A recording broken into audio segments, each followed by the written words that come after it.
Ray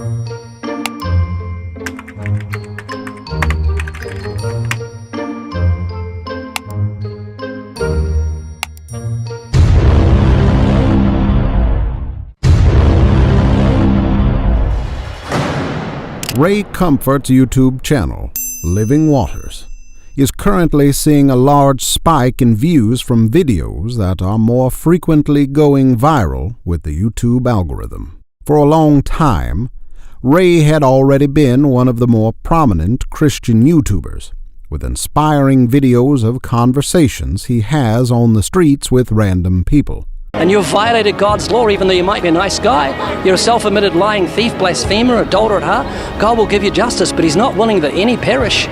He's given you something that says, I don't want to die. Listen to it, man. You've got a cross in the middle of your eyes. Think about what Jesus did on that cross. Think about how much God cares about sinners, that He'd do that. But even in just the past few weeks, there has been a distinct shift in Ray's YouTube strategy, which is resulting in his videos reaching even more people.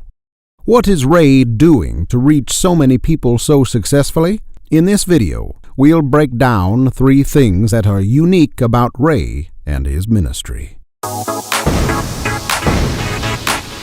Ray is just an all-around, really likable person who is a gifted teacher and communicator.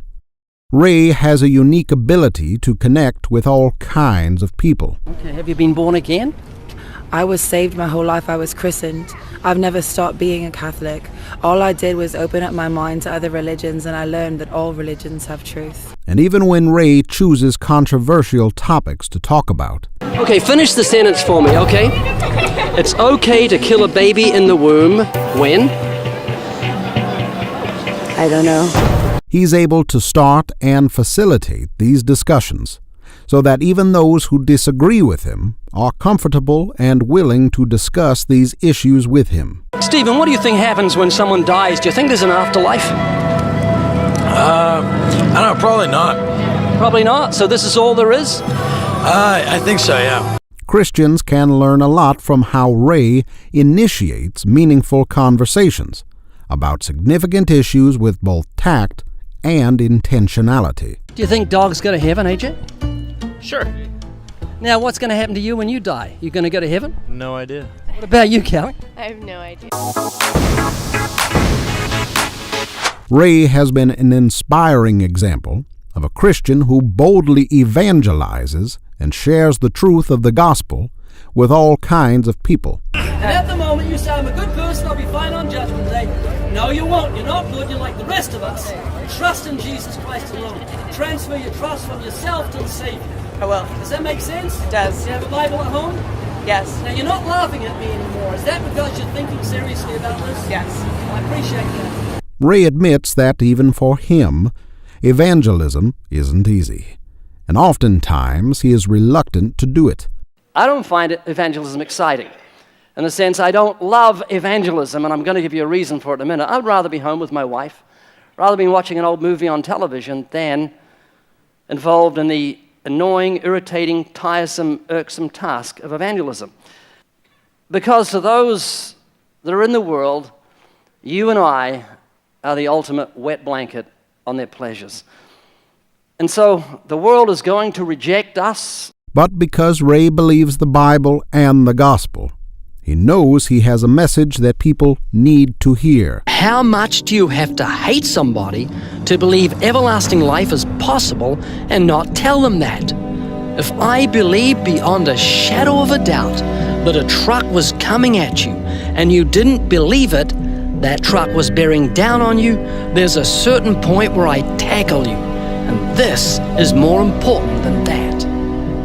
I could hardly believe that an atheist would have such insight. So he fights against his complacency to bring the gospel of Jesus Christ to as many people as possible.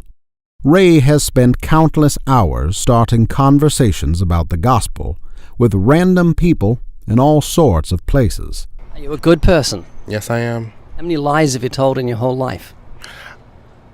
I don't think I've told many lies at all. So you've told a few? A few, yes. And countless Christians have been inspired by Ray's example and courage in sharing the gospel. Ray stays up to date with the latest trends. Red and Link, was Kobe a Christian? When I saw Elon Musk being interviewed on the Babylon Bee, the tragic death of Bob Saget. And uses his creativity to effectively use these trends to reach even more people with biblical truth. Some Christians want so badly to be relevant that they compromise concerning what the Bible teaches. So it's not a sin in your church to have an abortion? That's the kind of conversation we would have, finding out your story, where you're from, what Work you through believe. it, like talk Yeah, out I things. mean, God's the judge. People have to live to their own convictions, and I think if I have to tell you... However, Ray uses his creativity to find ways to be relevant without compromising. So God says he's created a place called hell that he's going to send the wicked to. His creativity has resulted in conversations with well-known atheists like Lawrence Krauss, Okay, so the fourth question. Could a book arise spontaneously from nothing? Absolutely. But could it make itself? No. Penn Jillette, Having Lawrence Krauss in the film would be a huge draw card for atheists, even though he had restricted me to just 4 questions. When we arrived at his hotel and stepped onto the DC sidewalk, I was wondering what he'd be like. I soon found out. He called out my name like some long-lost friend. Then he said, "I would like you to meet my friend, Penn Jillette." Penn Jillette? What was he doing there? For some reason, Penn wanted to sit in on the interview. Of course, both the professor and Penn wanted their photos taken with me.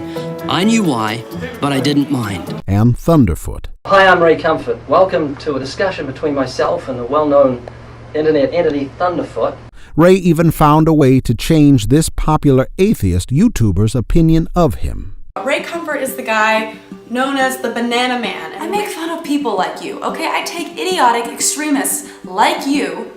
So I opened it, and the first thing I saw, this person sent me a $100 gift card letter, but it says Jacqueline from Ray and Sue Comfort. If he doesn't really hate me, I think that is amazing. And more recently, there seems to have been a shift in Ray's YouTube strategy. In the past, the common theme of Ray's YouTube videos was his street evangelism encounters. Now, if there's a heaven, do you think you're good enough to go there? Are you a good person? I believe I'm a good person, yes.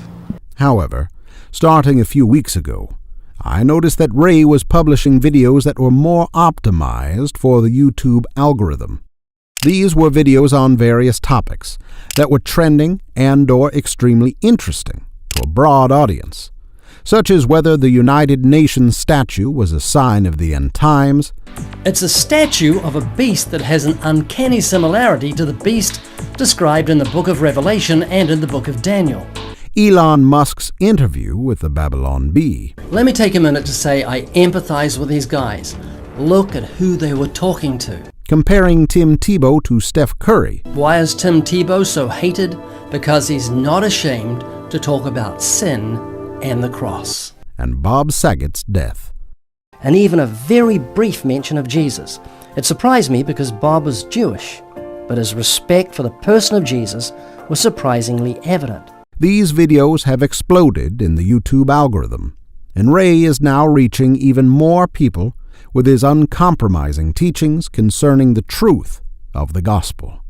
From Ray, we can learn that creativity does not necessarily result in compromise, and the right kind of creativity can be used to reach millions of people with the full, undiluted gospel.